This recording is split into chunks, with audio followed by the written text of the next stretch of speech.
चलिए सभी स्टूडेंट्स को सुप्रभात। आज मैं ये आपके सामने जो वीडियोस बुक एक्सप्लोर कर रहा हूँ, ये बुक है आपकी ACCE यानी अर्ली चाइल्डहुड केयर एजुकेशन, या इसका जो ऑथेंटिक नेम है pre school day care facilitator. अच्छा, एक pre school day care facilitator का क्या काम है, क्या उसकी रिस्पॉन्सिबिलिटीज है, और उसको कहाँ से कोर्स करना चाहिए, कब करना चाहिए, ये सारी चीजें अगर एक बिगिनर्स यानी कि एक स्टूडेंट को इन चीजों का पता होता है, इन बातों का नॉलेज होती है, तो वो स्टूडेंट बेसिकली सक्सेस होता है। अच्छा, अपने एनवायरनमेंट के अंदर अपन क्या करते हैं कि किसी भी स्टूडेंट्स की कॉपी करना, देखना कॉपी पेस्ट है, या इसने ये कर लिया उसने ये कर लिया, तो अपने ये साइकोलॉजिक सेट है अपने। लेकिन ये नहीं करना आपने। अगर आपने एक्चुअल में ही किसी कोर्स डिग्री डिप्लोमा को लेकर उसी फील्ड में अगर आपने अपना फ्यूचर बनाना है, तो आपको पहले तो उस कोर्स डिग्री डिप्लोमे की पूरी डिटेल आपको पता होनी चाहिए। उसके बाद आपको उस कोर्स का पूरा कैरिकुलम मैपिंग पता होना चाहिए। कैरिकुलम मीन्स क्या इसका सिलेबस है, किस पैटर्न पे ये काम करता है, क्या इसका एग्जाम शेड्यूल है, क्या इसका टॉपिक्स के शेड्यूल है, कैसे इसको हम समझेंगे, कैसे इसको कंप्लीट करेंगे। लेकिन ये चीजें स्टूडेंट्स मोस्टली गलती करता है, ये चीजें ना सीख कर सीधा प्रवेश लेना, एग्जाम प्रैक्टिकल फाइट करना, ये चीजें हैं। उसके बाद ये स्टूडेंट्स क्या है कि इन चीजों को कंप्लीट तरीके से फॉलो ना करके वो उस चीज का नुकसान झेलता है। अच्छा, करना क्या होता है कि आप जिस भी कोर्स में एनरोल्ड हो रहे हो, तो आपको उस कोर्स का पूरा मैपिंग कैरिकुलम आपको पता होना चाहिए आपको। फिर आपने डीपली उस पे स्टडी रिसर्च करनी चाहिए। अगर आप रिसर्च करते हो, स्टडी करते हो, मेहनत करते हो, तो 101% आपको सक्सेस मिलती है। फिर मैं बात करूं अभी कोर्स जैसे pre school day care facilitator, यानी कि एक pre school day care facilitator का क्या काम है, उसकी क्या रिस्पॉन्सिबिलिटीज है, कहाँ जाकर वो अपनी सेवाएं देगा। तो इन चीजों को समझना बहुत जरूरी है। तो इसके लिए मैंने ये आज आपके आगे मैं ये बुक एक्सप्लोर कर रहा हूँ, तो इसको ध्यान से देखना और कंप्लीट देखना इसको, और कोशिश करना कि ये जो मैं स्लाइड्स आपको दे रहा हूँ, ये आप इनका स्क्रीनशॉट ले लो या इनको आप नोट्स के रूप में उतारना और अच्छे तरीके से इसको समझना। और मैं भी पूरी कोशिश करूंगा आपको इसको एक अच्छे तरीके से समझाने की। चलिए, pre school day care facilitator है आपका जो कोर्स में आप इनरोल होना चाहते हो, उसका नाम। नेक्स्ट अपने बात करते हैं इसके जो सर्टिफिकेशन और मार्कशीट की। तो इसका परफॉर्मा कुछ ऐसा होता है कि एनसीवीटी और एनएसक्यूएफ लेवल 4 का होता है ये एफिलेटेड। फॉर एग्जांपल जैसे आपको बीएड बीएसटीसी करते हो तो एनसीटीई डिपार्टमेंट होता है, वहां से आपकी बीएड होती है। वैसे एनसीवीटी और ये एनएसक्यूएफ लेवल 4 है, नेशनल फ्रेमवर्क, यानी कि ये इतना पावरफुल है कि आप अपने देश में तो आप इसमें सेवाएं दे ही सकते हो इसके बेस पे। इसके साथ साथ आप इंटरनेशनली भी इसमें सेवाएं दे सकते हो। तो जब भी आप कोई कोर्स में आप मैपिंग करवाओ, सॉरी आप इनरोल्ड हो आप, तो वहाँ ये आप चेक करो कि कहाँ से एफिलेटेड है, क्या है। तो एनसीवीटी एनएसक्यूएफ लेवल 4 तो अपने आप में ही एक कीर्तिमान है, बड़ा पावरफुल है। सर्टिफिकेशन का कुछ ये परफॉर्मा रहता है, हालांकि ये चेंज होते रहते हैं गवर्नमेंट के।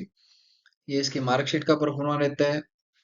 चलिए, इंट्रोडक्शन की बात करूं मैं, तो इंट्रोडक्शन के अंदर इसका प्री स्कूल और डे केयर फैसिलिटेटर 3 से 6 वर्ष की आयु के बच्चों के लिए एक सुरक्षित, पोषणकारी और उत्तेजक सीखने का माहौल बनाते हैं। ये शिक्षक खेल आधारित गतिविधियों के माध्यम से बच्चों के सामाजिक, भावनात्मक, शारीरिक और संज्ञानात्मक विकास का मार्गदर्शन करते हैं, साथ ही सुरक्षा, स्वच्छता और दैनिक दिनचर्या का प्रबंधन भी करते हैं। तो ये मैं अभी शुरू में एक बात आपको बोल के हटा था कि जो ये pre school day care facilitator का एक्चुअल में वर्क क्या होता है, नहीं पता होता किसी को भी कि हम जिस कोर्स में इनरोल्ड हैं, एक्चुअल में उसका वर्क क्या है, हमें करना क्या है, पता ही नहीं होता। तो तभी तो ये प्रॉब्लम है ना हमारी सोसाइटी के अंदर। मेनली प्रॉब्लम ही ये है कि बिना देखे आपने आंख बंद करके नेक्स्ट स्टेप उठाना। पहले आंख आप खोल के आप देखो तो सही, आगे कंकड़ पत्थर क्या है। ठीक है, कोई आगे चल रहा है, सीधा उसके पीछे जा रहे हो आप, पता नहीं उसकी मंजिल क्या है, उसने किस घर में जाना है, आप धक्के से मुंह चक के उसके पीछे ही। नहीं, ऐसा नहीं करना। तो आपको एक्चुअल पता होना चाहिए कि मैं जिस कोर्स में एनरोल होने जा रहा हूँ, जा रही हूँ, तो एक्चुअली मेरा वर्क क्या है। तो वर्क ये एक pre school day care facilitator का है कि 3 से 6 साल के बच्चों को इन्होंने एक सेफली टीचिंग करवानी होती है एज ए मदर टीचर के रूप में, पोषणकारी पोषण डाइट, इन चीज के बारे में इनको नॉलेज देना होता है। एक अलग माहौल इनको क्रिएट करके देना होता है। अलग माहौल मीन्स 3 से 6 साल के बच्चों को पढ़ाने का क्या तरीका है। उनको आप कोई ब्लैक बोर्ड पे थोड़ी पढ़ाओगे, उनको आप किताबों और नोट्स थोड़ी दोगे। उनको आप ये थोड़ी है कि उनका आप बैग भर के किताबों का और पीछे लाद दिया और चलो जी, ऐसे नहीं। उनके लिए एक अलग एनवायरनमेंट क्रिएट करना पड़ता है, अलग माहौल बनाना पड़ता है, तब वो बच्चे उनका विकास हो पाता है। अच्छा, अलग माहौल क्रिएट करने के लिए आपको एक अलग ही खुद को ट्रेनिंग लेनी पड़ती है। अगर आप किसी बच्चे को अलग माहौल देना चाहते हो, उसको ट्रेंड करना चाहते हो, तो सबसे पहले जरूरी पार्ट है कि आप खुद ट्रेंड हो। नॉर्मल व्यवहारिक बात है कि अगर आपको खुद को कोई भी चीज की नॉलेज नहीं होगी तो आप किसी को नहीं समझा सकते हो। चलो नेक्स्ट। फिर ये है कि इंट्रोडक्शन टू, मैं साथ साथ में मार्क कर रहा हूँ, ये पीडीएफ आपको मैं बाय व्हाट्सएप लिंक में भी डाल दूंगा कि introduction to skill India mission and job role of early childhood educator या एजुकेशन।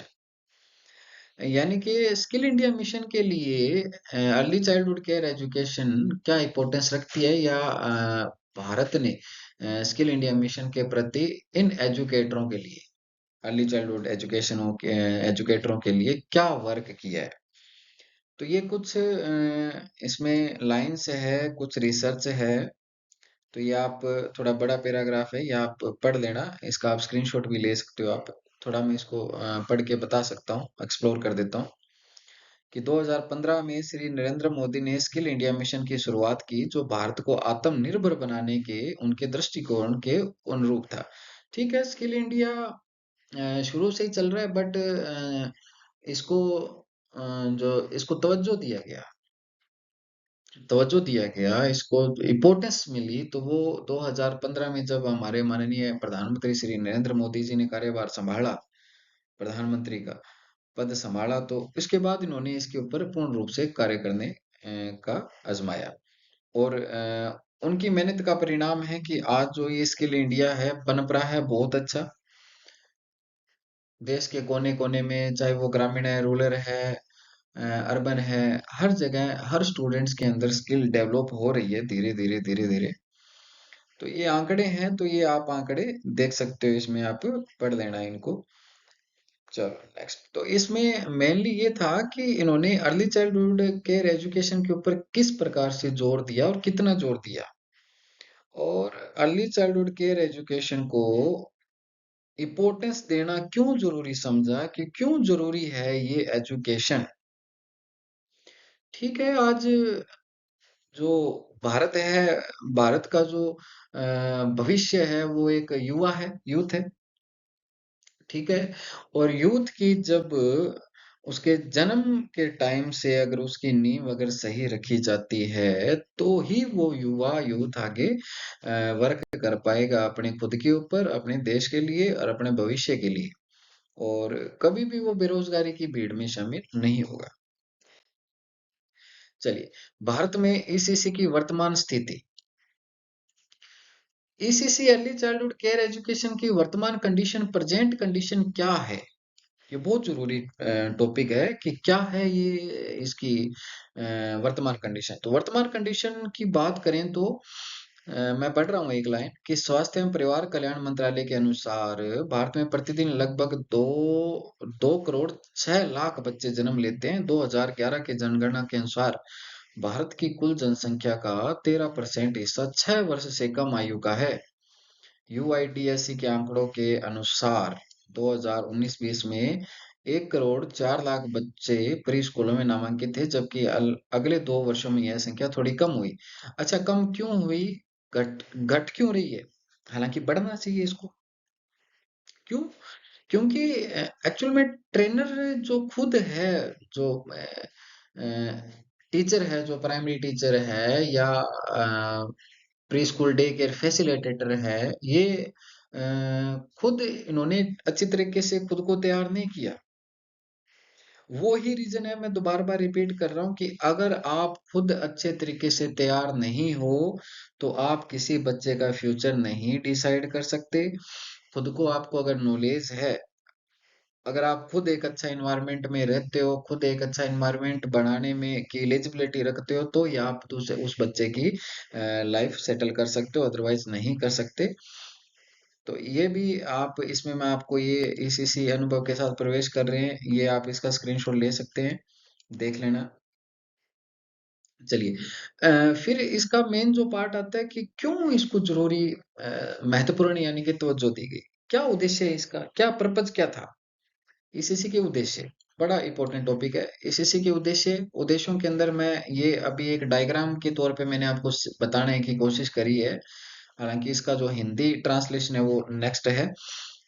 तो फॉर द चाइल्ड यानी कि बच्चों के लिए क्या क्या जरूरी है? Holistic development, learning culture, redness for formal schooling, redness for the literacy, autonomy and self reliance, positive attitude and learning, foundation of self stream. तो ये चीजें जरूरी है बच्चे के भविष्य के लिए, और ईसीसी का भी मेन पर्पज इसके ऊपर है। चलो इसको हिंदी ट्रांसलेट करते हैं। होलिस्टिक डेवलपमेंट यानी कि समग्र विकास। समग्र विकास क्या है? कि एक गुणवत्तापूर्ण प्रारंभिक बाल्यावस्था कार्यक्रम को बच्चे के समग्र विकास पर सबसे अधिक ध्यान देना चाहिए, अर्थात सभी विभिन्न क्षेत्रों में विकास और अधिगम पर ध्यान देना चाहिए। शारीरिक, संज्ञानात्मक, भाषाई, सामाजिक और भावनात्मक, नैतिक, रचनात्मक, सौंदर्यपरक और आध्यात्मिक विकास पर भी विचार किया जा सकता है। समग्र विकास में आ जाता है कंप्लीट इसका डेवलपमेंट। ठीक है, बच्चे को अगर आप एक गेमिंग एक्टिविटी में तैयार कर रहे हो और पीछे जितनी भी उसकी एक्टिविटीज है उनको छोड़ रहे हो, तो गलत है ये। आधे चल गगरी छलकत जाए। तो आपने उसको ऐसा नहीं करना है। या तो उस घड़ी को भरो ही मत आप, खाली उठा लो। बेटर है ना वो, या तो उसको खाली उठा लो, नहीं तो भर रहे हो तो उसको पूरा भरो, आधा मत भरो आप उसको। अगर आधे घड़े को अगर आप भरते हो तो वो फिर तंग ही करेगा आपको। वो ना तो आपको कहीं जाने देगा, ना आगे जाने देगा, ना पीछे जाने देगा, तो उसको फोड़ोगे आप। ऐसा नहीं करना। मीन्स अगर आप कोई बच्चे को सिखा रहे हो तो कोई एक एक्टिविटी पे ध्यान ना देकर उसका कंप्लीट उसका डेवलपमेंट आपने करना है, ना कि कोई एक एक्टिविटी पे ध्यान देना है।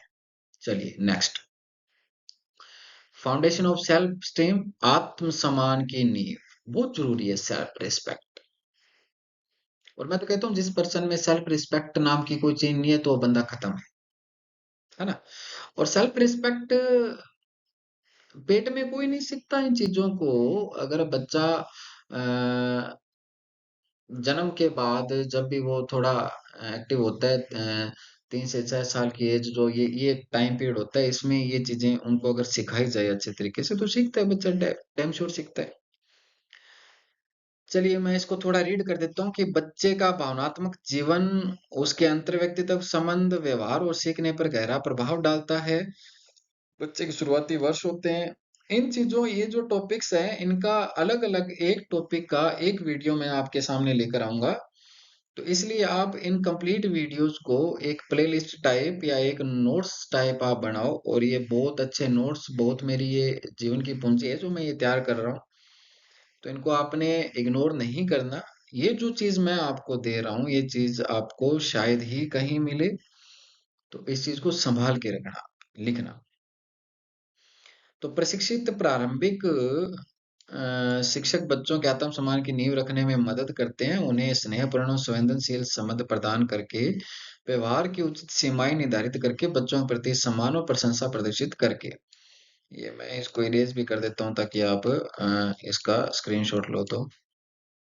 तो सेल्फ रिस्पेक्ट की यहाँ बात चल रही है, तो सेल्फ रिस्पेक्ट बच्चों को सिखाना आपकी बहुत बड़ी एक जिम्मेदारी है कि बच्चों को खुद की सेल्फ रिस्पेक्ट कैसे रखनी है। चलिए नेक्स्ट, ये फिर आता है आपका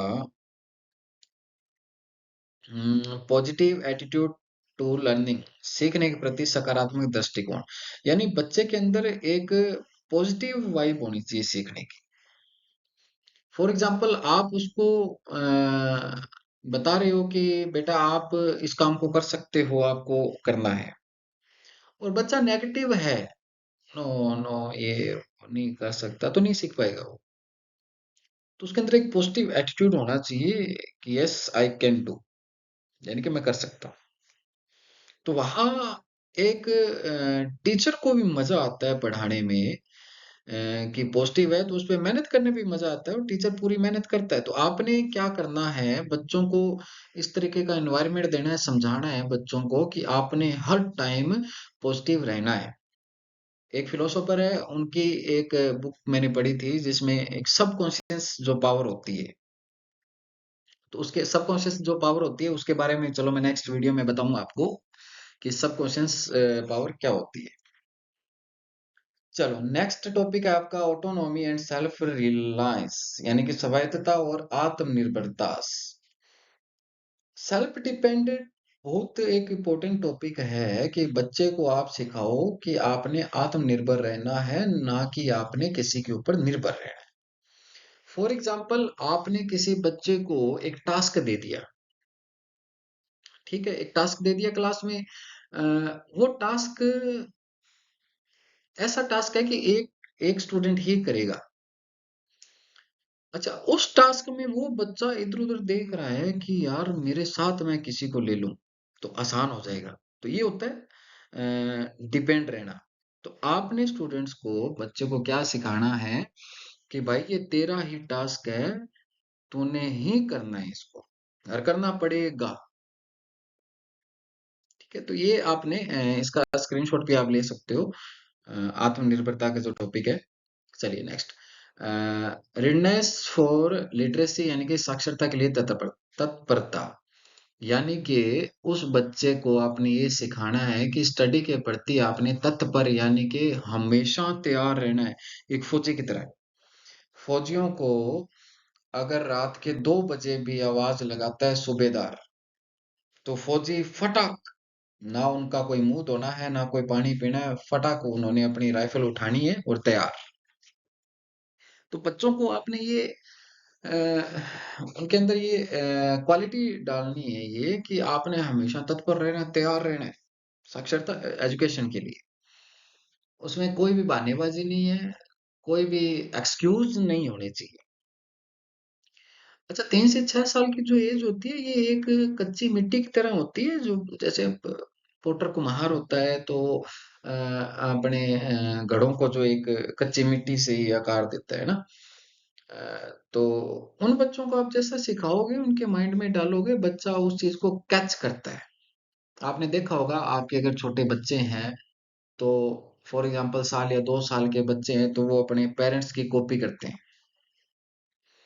फॉर एग्जाम्पल आपने ऑफिशियल जो अपने कपड़े हैं वो चेंज करने हैं, तो अगर आप अपनी शर्ट उतार के फेंकोगे, अगर आपका बच्चा देख रहा है सामने, तो डैम श्योर वो भी अपनी शर्ट उतार के फेंकेगा इन फ्यूचर। अगर आपने शूज अपने उतार के रैंकिंग में नहीं रखे हैं, आपने इधर उधर फेंक दिए, एक शूज कहीं है एक शूज कहीं है, तो डैम श्योर वो करेगा, आपका बच्चा वही करेगा। वही अगर आपने शूज अपने प्रॉपर तरीके से उतार के आपने रैंकिंग में रखे हैं व्यवस्थित, तो डैम श्योर आपका बच्चा भी अपने इन फ्यूचर जो शूज है वो उतार के रैंकिंग में रखेगा। चलिए नेक्स्ट है औपचारिक स्कूली शिक्षा के लिए तत्परता, यानी कि रेडनेस फॉर नॉर्मल स्कूलिंग और इसमें दो टॉपिक है आपके, एक तो ये टॉपिक है और एक ये है, learning cultural value attitude and manners, सांस्कृतिक मूल्यों दृष्टिकोणों और शिष्टाचार को सीखना। ठीक है, टॉपिक के नाम से पता चल रहा है कि औपचारिक स्कूली शिक्षा के लिए तत्परता, यानी कि स्कूली शिक्षा जो अभी प्ले वे स्कूल है, बाल वाटिका है, नंद घर है, उससे नाम दे दी गवर्नमेंट ने, जिनके अंदर अभी स्कोप भी है, बहुत वैकेंसीज भी आ रही है। तो उनके अंदर आपने कैसे बच्चों को शिक्षा देनी है, उन बच्चों ने कैसे शिक्षा लेनी है, वहां उनके अंदर है ना एक आग होनी चाहिए, एक जज्बा होना चाहिए। सुबह उठते ही उनको ये होना चाहिए कि स्कूली शिक्षा हमने वहां जाना है, वहां पढ़ना है, और आपने भी स्कूली शिक्षा को भी साथ में उसको ऐड करना है बच्चे के। सांस्कृतिक मूल्यों, सांस्कृतिक एक्टिविटीज भी है, ये नहीं है बच्चे को आप पढ़ाई की दौड़ के अंदर खुद के कल्चर से दूर करो, नहीं, ऐसा नहीं करना आपने। तो pre school day care facilitator का वर्क ये है कि आपने उनको सब एक्टिविटीज में उनको एक्टिव रखना है। डांस एक्टिविटीज है, सिंगिंग है, खुद का वेशभूषा है, खान पान है, ऐसी एक्टिविटीज पे आपने ध्यान देना है। शिष्टाचार, मैनर्स बच्चे को सिखाना है, मैनर्स खुद में भी होने बहुत इंपॉर्टेंस है, और बच्चों को भी मैनर्स आपने सिखाने हैं, कैसे स्टूडेंट से उसने पेरेंट्स से बात करनी है, कैसे अपने कलीग से बात करनी है, अपने सहपाठी से बात करनी है। कई बार अपने देखते हैं, ट्रेवल करता हूँ मैं, कई बार तो देखता हूँ कि कई तो ऐसे बच्चे होते हैं जो कि अपने पेरेंट्स या किसी को भी गाली गलौज भी करते हैं, नहीं मानते, ठीक है, हट करते हैं बच्चे, बट एक तो ऐसा हट जो आपको पब्लिक पैलेसेस में अपने बच्चों की ओर से नीचा दिखाए, और एक उनके मैनर्स से पब्लिक पैलेसेस में आपकी वैल्यू बनाए। दोनों में अंतर है। दोनों में अंतर इसलिए है कि अगर वो आपको नीचा दिखा रहा है, आपको फील हो रहा है, आपको इंसल्ट फील हो रही है, तो कहीं ना कहीं आपकी गलती है, और उनको एजुकेशन देने वाले pre school day care facilitator की गलती है। तो इसलिए मैनर्स पे आपने मुख्यतः ध्यान रखना है। मैनर्स कैसे सिखाना है बच्चे को। अभी तो ये मैंने एक नॉर्मल, ये छोटे छोटे टॉपिक्स है, इनके ऊपर ये वीडियो मैं बना रहा हूँ। अभी प्रत्येक एक वीडियो पे, सॉरी, एक टॉपिक पे एक वीडियो आपके आगे आएगी, जिसमें कंप्लीट आपको सिखाया जाएगा कंप्लीट तरीके से। और मैं दावे के साथ कहता हूँ, ये 30 या 35 दिन की क्लास आपकी लाइफ चेंज कर देगी, और आप खुद को एक बीएड पीएचडीसी धारी के साथ ऐसे इस लेवल में पाओगे खड़ा, अगर आपने कंप्लीट ये क्लास ले ली तो। चलिए, फिर बात आती है ऑब्जेक्टिव। मैं ये इसको हाईलाइट कर रहा हूँ, ऑब्जेक्टिव फॉर द फैमिली, परिवार के लिए उद्देश्य। तो परिवार के लिए उद्देश्य क्या है, ये देखो, ये मैं इसको हाईलाइट कर रहा हूँ। परिवार के लिए उद्देश्य, अभी ये मैंने डायग्राम बनाया है, ये आप देख सकते हो। Sharing responsibility for upbringing, freeing mothers enter the job market, empowering parents and other careers, parents as partners, cultural identify and pride। तो ये परिवार के लिए उद्देश्य, यानी कि पर्पस, फैमिली का क्या पर्पस है उसके लिए है। मैं इसका अभी हिंदी में ट्रांसलेट कर रहा हूँ कि sharing the responsibilities for child upbringing, बच्चों के पालन पोषण के लिए जिम्मेदारी साझा करना। परिवार, ठीक है, बच्चों को आप डाल रहे हो प्ले वे स्कूल में, बट आपकी कोई रिस्पॉन्सिबिलिटी नहीं बनती क्या?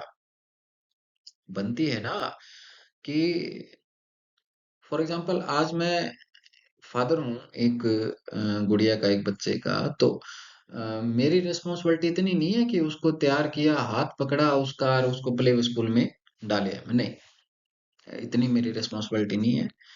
तो एक परिवार की भी बहुत रिस्पॉन्सिबिलिटीज होती है बच्चे के प्रति। तो इसको मैं थोड़ा एक्सप्लेन कर देता हूँ, पढ़ देता हूँ कि लेजर लेता हूँ मैं, कि आज परिवार के लिए दोनों माता पिता को ही कमाने वाला होना पड़ता है। संयुक्त परिवार प्रणाली के टूटने और पारंपरिक मूल्यों के पतन के साथ बच्चों की देखभाल और पूर्ण शिक्षा की एक सदियों पुरानी परखी हुई पारिवारिक प्रणाली लुप्त हो गई है। गुणवत्तापूर्ण प्राथमिक और मध्यम आयु वर्ग शिक्षा कार्यक्रम बच्चों के लिए उचित पालन पोषण की कुछ प्रमुख जिम्मेदारियां निभाकर इस कमी को पूरा करते हैं, जैसे कि भाषा और संचार सीखना, अच्छे शिष्टाचार और नैतिक मूल्यों को विकसित करना आदि। तो परिवार है वो अपने बच्चों को पालने पोसने उनको एजुकेशन देने के लिए बहुत मेहनत करता है। तो यहाँ बात चल रही है कि आपके और उस बच्चे की फैमिली के बीच में कैसा समन्वय होना चाहिए। ये थोड़ा इमोशनल भी है कि कोई परिवार है, कोई पेरेंट्स है, कोई फैमिली है, वो अपने बच्चे को आपके पास छोड़ रही है उसको एजुकेशन देने के लिए, तो आपकी रिस्पॉन्सिबिलिटी बनती है कि आप उनकी मेहनत को पूरा मोड़ के वापस दो अच्छे तरीके से।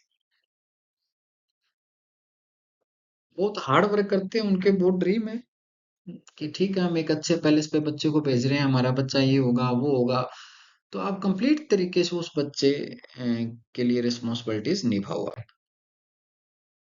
चलिए फिर है learning mothers to enter the job mark.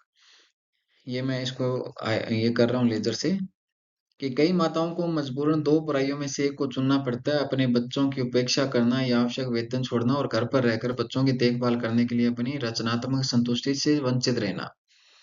किफायती और उच्च गुणवत्ता वाले प्रारंभिक बाल्यावस्था शिक्षा कार्यक्रमों की उपलब्धता माताओं को अपने काम देखभाल संबंधी जिम्मेदारियों के बीच बेहतर संतुलन बनाने में मदद करती है, जिससे उनके बच्चों की भलाई या उनकी नौकरी खतरे में नहीं पड़ती। चलिए, मैं अभी ये कह के हटा था कि बड़ा इमोशनल टॉपिक है ये कि अपने देश में well educated early childhood care education के जो टीचर है, प्राइमरी टीचर है, वो उपलब्ध ना होने के कारण एक माँ है जो कि जॉब करती है, तो वो क्या करेगी बेचारी अपने बच्चे को सिखाने के लिए छोड़ेगी ना नौकरी अपनी। वो तो कोई ऑप्शन ही नहीं है उसके पास। अच्छा नौकरी छोड़ती है तो प्रॉब्लम आएगी उसके घर पे, आटा दाल चीनी कपड़े मकान रोटी कपड़ा मकान। तो अगर आप एक अच्छी ट्रेनिंग वेल एजुकेशन अच्छी शिक्षा लेकर अच्छा कोर्स करके मेहनत के साथ कोर्स करके अगर इस फील्ड में उतरते हो तो उन माओं को नौकरी छोड़ने की कहाँ जरूरत है। आप संभालो ना अपने कंधे पे उठाओ ना जिम्मेदारियां, कहाँ दिक्कत है आपको आपका मेहनताना मिलेगा, गवर्नमेंट देती है आपको। अगर एक माँ बाप है दोनों अगर जॉब करने वाले हैं, अगर कहीं अच्छी शिक्षा देने वाले स्कूल्स नहीं है, प्ले वे स्कूल नहीं है, अच्छे टीचर्स नहीं है, तो वो दोनों करेंगे क्या बेचारे, दोनों अपनी नौकरियां छोड़ के अपने बच्चों को पढ़ाएंगे ना। उनकी जगह अपने खुद को रख के देखो ना आप। अगर अपनों को भी ये नहीं मिलते हैं तो क्या करोगे आप, छोड़ोगे नौकरियां। लेकिन नहीं, आपने ये नहीं करना। आपने ये विश्वास दिला देना है कि हाँ हमने ये कोर्स किया है और हम एलिजिबल हैं आपके बच्चों को एक अच्छा माहौल क्रिएट करके देने में और एक अच्छी शिक्षा देने में। आप अपना काम कंटिन्यू करें और आपके बच्चे की जिम्मेदारी हमारी है। हम सुमाहिता के सिपाही हैं और सुमाहिता ने हमें जो दिया है वो हम आपको करके दिखाएंगे। सुमाहिता आपके बच्चों के अंदर बोलेगी क्योंकि हमें सुमाइता ने ऐसा तैयार किया है, ऐसे सिपाही बनाए हैं कि आपके बच्चे के एक अलग ही नींव रखी जाएगी। एक पूर्ण कोशिश कोशिश नहीं, नतीजे ही स्वीकार होते हैं, ध्यान रखना। कोशिशों को तवज्जो नहीं दी जाती, नतीजे स्वीकार होते हैं। तो अपन ने क्या करना है, पेरेंट्स को नतीजे देने हैं ना कि कोशिश देनी है। कोशिशों से कुछ नहीं होता। वो फिल्मों के डायलॉग है, कोशिश करने वालों की हार नहीं होती, हार ही होती है कोशिश करने वालों की। मरते हैं कोशिश करने वाले। क्योंकि क्या मतलब है उस कोशिश का कि अगर आपके पास आपने नतीजे ही नहीं लिए, उसके रिजल्ट ही नहीं लिया, बेकार है ना कोशिश। हाँ, तो आप अपने अंदर इतना कॉन्फिडेंस होना चाहिए कि हाँ, कोशिश नहीं है भाई, ये हमारा ये रिजल्ट बोलेगा, हम नहीं बोलते। रिजल्ट देना है आपने। और सुमाहिता उस ट्रैक पे है। आप सुमाहिता का अगर हाथ पकड़ते हो तो सुमाहिता आपको नतीजे देने वाला ही बनाती है, नोट ए कोशिश। तो वो डायलॉग पुराना हो गया, कोशिश करने वालों की हार नहीं होती, हार होती है। क्योंकि वो उनके माइंड में नतीजा होता ही नहीं है। वो यार ये कहते हैं कि ट्राई करते हैं यार सर, हम बेस्ट कोशिश करें। यार क्या होता है कोशिश से? नतीजे है ना। रिजल्ट अगर नहीं आता है तो कोशिश कोई नहीं देखता आपकी। ये दुनिया है, और दुनिया गोल है, ये भी ध्यान रखना। तो ये इमोशनल टॉपिक था, सो मैं इमोशनल टाइप आपको मैं सिखा रहा हूँ। और ठीक है, अपना वो है जो आपको फ्रैंकली भाषा में बोलूं तो खारी खारी सुनाई। लिपापोती नहीं करनी। लिपापोती करना मतलब एक दो सेकंड के लिए तो उसको ऊपर चढ़ा दोगे आप। फिर इससे बढ़िया है ना, उसको खारी खारी सुनाओ। उसमें कितना कितने पानी में है वो उसको पता चले, तो अगला मेहनत करेगा। तो अपना वो है। तो इसलिए आपने खुद को साबित करके दिखाना है पेरेंट्स को कि हाँ, हम एजुकेशन देंगे, अच्छी देंगे। हम डे केयर फैसिलिटेटर हैं, और हम आपके बच्चों को एक अच्छा एनवायरनमेंट देंगे। और हम कोशिश नहीं करेंगे, हम आपको नतीजा देंगे जी। That's it. चलिए। चलिए, फिर बात आती है अभिभावकों और अन्य सुविधादाताओं को सशक्त बनाना। थोड़ा पढ़ देता हूँ मैं। कि एक गुणवत्तापूर्ण प्रारंभिक बाल्यावस्था कार्यक्रम परिवारों को आपस में बातचीत करने और एक दूसरे से सीखने के अवसर प्रदान करके उन्हें सशक्त बनाता है। साथ ही घर और स्कूल के बीच की दूरी को भी कम करता है। प्रारंभिक बाल्यावस्था पेशेवरों को विशेषज्ञ माता पिता और अन्य प्रशिक्षकों के साथ पालन पोषण कौशल और प्रभावी बाल पालन के सुझावों के रूप में साझा की जाती है। इससे प्रशिक्षकों को बच्चों के साथ बातचीत में सर्वोत्तम प्रथाओं को अपनाने में मदद मिलती है, और बच्चों के जीवन पर इसका सीधा सकारात्मक प्रभाव पड़ता है। तो इस टॉपिक में क्या है कि अगर आपका और अभिभावकों का, अगर आपके और अभिभावकों के बीच में अगर दूरी ज्यादा है, दूरी का मीन्स जैसे डिस्टेंस नहीं भी इतने किलोमीटर, मीन्स यहाँ का थिंकिंग का, तो नहीं ये बैठेगा आपका सही समन्वय। तो बच्चे के पेरेंट्स का और आपके बीच में दूरी नहीं होनी चाहिए। अगर दूरी नहीं होती है तो ही आपका नतीजा अच्छा आता है। तो कोशिश आपने यही करनी है कि अभिभावक आपसे बाय हार्ट जुड़े रहें, आपके साथ जुड़े रहें। क्योंकि अगर वो आपको सपोर्ट करते हैं अभिभावक, तो ही आप अपना नतीजा दे पाते हो, नहीं तो नहीं दे पाओगे आप। फॉर एग्जाम्पल, आपने किसी बच्चे के थप्पड़ मार दिया, थप्पड़ मारने के बाद अभिभावक तो डांग लेके आ जाएगा, फिर क्या करोगे तुम? नहीं। नतीजा कब आएगा कि जब आपने उसको डांट दिया, मार दिया, मतलब एक लिमिटेशन के अंदर। मारने का मीन्स वो नहीं है, लिमिटेशन के अंदर आपने उसको डांट दिया, ईट कर दिया, तो पेरेंट्स सामने से आए कि जी सर इसने गलती करी है तो दो और मारो। दो मारो, नहीं तो मैं मारता हूँ साहब इसकी। तो तब नतीजा आता है। अरे तो क्या हो गया, टीचर का काम ही डांटना है। लाड प्यार करने के लिए तुम लोग हो ना पेरेंट्स, कहाँ दिक्कत है? आप पेरेंट्स को बोलो आप कि साहब हम तो डांटेंगे। लाड प्यार करना है तो आप घर पे करो ना, लाड प्यार यहाँ क्यों भेजते हो तो आप? और हमने डांट दिया तो डांटने से ही इसका विकास होगा, नहीं तो इसका विकास पॉसिबल नहीं है। और ये चीज सुमाहिता को मतलब बहुत बड़े लेवल पे समझाने जा रही है पेरेंट्स को कि टीचर्स का काम डांटना है, इनको अपना काम करने दो, मत रोको इनको आप। थोड़ा सा डांट दिया, तुम लोग पंचायत लेके पहुंच जाते हो, तो ऐसा नहीं करना। टीचर को अपना काम आप बखूबी करने दो, तो आपका नतीजा आपके सामने आता है।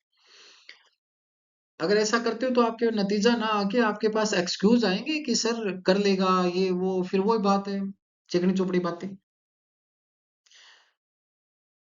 तो सुम्हायता ने जो तर्ज छेड़ी है उसके ऊपर चिकनी चोपड़ी बात नहीं होगी, उसके ऊपर सिर्फ नतीजे आएंगे। खारी कहो अभिभावक को और खुश रहो। चिकनी चोपड़ी बात नहीं करनी कि साहब हम हमें आप बच्चा दे रहे हो हमारे स्कूल के अंदर, तो हमें हमारा काम करने के लिए आप स्वतंत्र रहने देना, फिर आप हमसे नतीजा लो।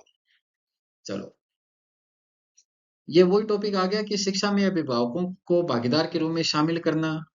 अभिभावक को आप शामिल करो, पेरेंट्स को शामिल करो, जो अभी मैं बता के गया हूँ आपको, तब कोई प्रॉब्लम आती नहीं। फिर है पारिवारिक और सांस्कृतिक पहचान और गौरव को बढ़ावा देना, कि बच्चों की सीखने और अपनेपन की प्रबल इच्छा उनके सामाजिक, सांस्कृतिक, भाषाई, आर्थिक, भौगोलिक समुदाय के सदस्य के प्रति पहचान से अटूट रूप से जुड़ी हुई है। यानी कि वही है कि परिवार से उसको जोड़ के रखना है, सांस्कृतिक एक्टिविटीज से जोड़ के रखना है, उसको दूर नहीं करना अपनों ने। अपना पर्पज है उसको एक अच्छा एनवायरनमेंट देना, एक अच्छी शिक्षा देना, ना कि उसको परिवार से तोड़ना, ना कि उसको सांस्कृतिक कल्चर से तोड़ना। तो ये भी आप इसका स्क्रीनशॉट रख लेना, देखना आप। तो समाज के लिए क्या क्या उद्देश्य है, ये इसका डायग्राम है। आगे मैं इसका हिंदी में ट्रांसलेट कर देता हूँ, इंग्लिश में थोड़ा बता देता हूँ आपको।